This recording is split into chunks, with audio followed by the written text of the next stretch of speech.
rivers, uprooted farmland and lost taxes. Ghana counts cost of illegal gold mining boom. Published by The Guardian. Estimated $2 billion lost in missed taxes from environmentally destructive practice, some blame on political corruption. Felicity Nelson remembers her 17-day detention last September vividly.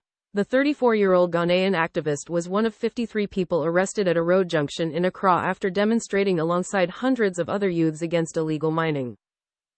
In detention, the group found a 54th person in their midst who had not been at the protest but was apprehended after visiting Oliver Barker-Vormawor, the protest's organizer, in hospital. Nelson, who is asthmatic, was denied access to inhalers in her cell, which she said reminded her of slave dungeons used during the transatlantic human trade. No light, no air, just holes in the ceiling for ventilation, said the activist, who relied on food brought by her family and friends while she was being held. The West African state, led by Nana Akufo-Addo, a human rights lawyer, has long been seen as a beacon of democracy. However, activists and rights groups say civil freedoms are being eroded by authorities reluctant to tackle illegal mining, a practice that began before independence when the former British colony was still named the Gold Coast. The illegal mining is known as galamsey, a pidgin contraction of the phrase, gather them and sell, in reference to the way in which artisans gather alluvial deposits dispersed by large-scale activity of mining corporations. The practice exploded in two phases. First after a 1989 law formalized artisanal mining, and then as unemployment rates rose because of a weakening economy in recent years. Today, galamsey accounts for more than a third of the annual gold output from Ghana, the world's sixth-largest gold producer.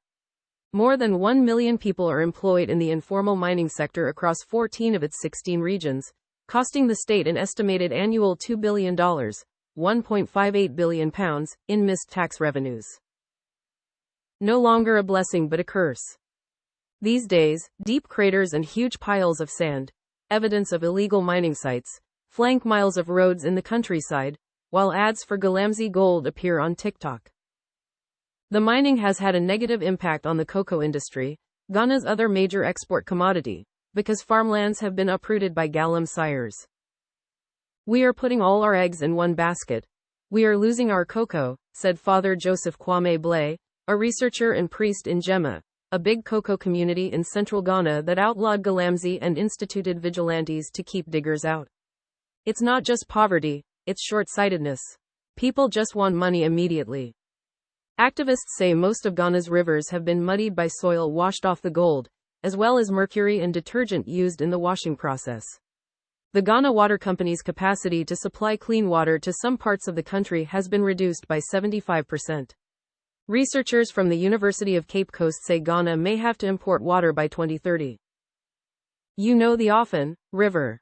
It's now like Milo, one elder in the Dunkwa on Offen community said, referring to a popular West African chocolate beverage. Gold is no longer a blessing but a curse.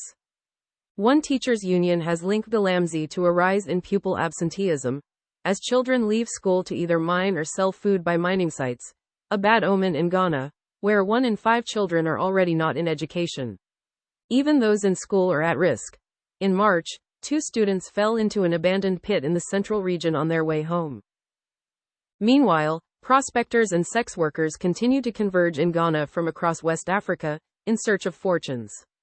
There has also been an influx of Chinese nationals, some of whom have recruited soldiers and policemen to guard their sites during mining operations.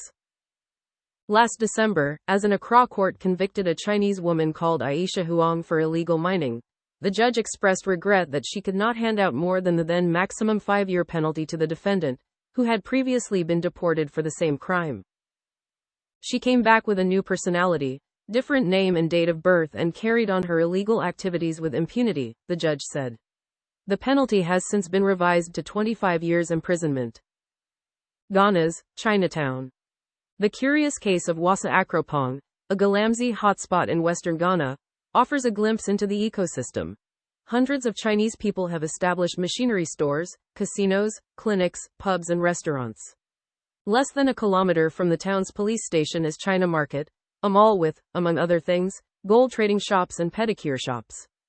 Unsurprisingly, the town is now known as Chinatown. Several local miners said the gold rush had been accelerated by a game-changing Chinese technology. The Changfan, a multi-purpose machine that allows exploration in the riverbeds. In August 2022, soldiers burned 838 Changfans. "We are pussyfooting around the issue," Nelson said after dozens more were destroyed in October, accusing the government of playing PR games rather than rooting out the issue. After winning his first four-year term, Akufo-Addo said he was prepared to put my presidency on the line to end Galamsey.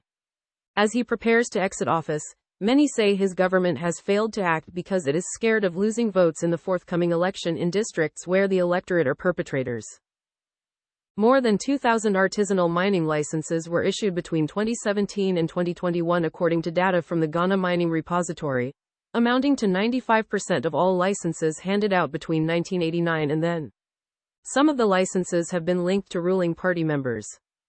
"I don't know anything about such reports," said Haruna Muhammad, the party's deputy general secretary. "The firefighters are themselves the arsonists," said Awula Sirwa, the Accra-based coordinator of Eco-Conscious Citizens, an environmental nonprofit. "Some of this Galamsey money is used for funding elections. Even those Ghanaians who have licenses have a company and then they give the work to Chinese nationals or non-Ghanaians," she added. The spotlight has also been beamed on local administrators including traditional rulers. As owners of customary land in Ghana, they have the power to allocate freely and have been accused of being willing collaborators in Galamsey. In August, a prominent monarch stripped 3 of his chiefs of their titles for being complicit in the practice. "This is gold business, it's making the chiefs and politicians a lot of money," said Nelson. "We're talking thousands and thousands of dollars." Akufo-Addo's predecessor John Mahama, whose government expelled 45,000 Chinese nationals in 2013 after raiding Galamsey sites, has said he would tackle the practice if he won the presidential election this December.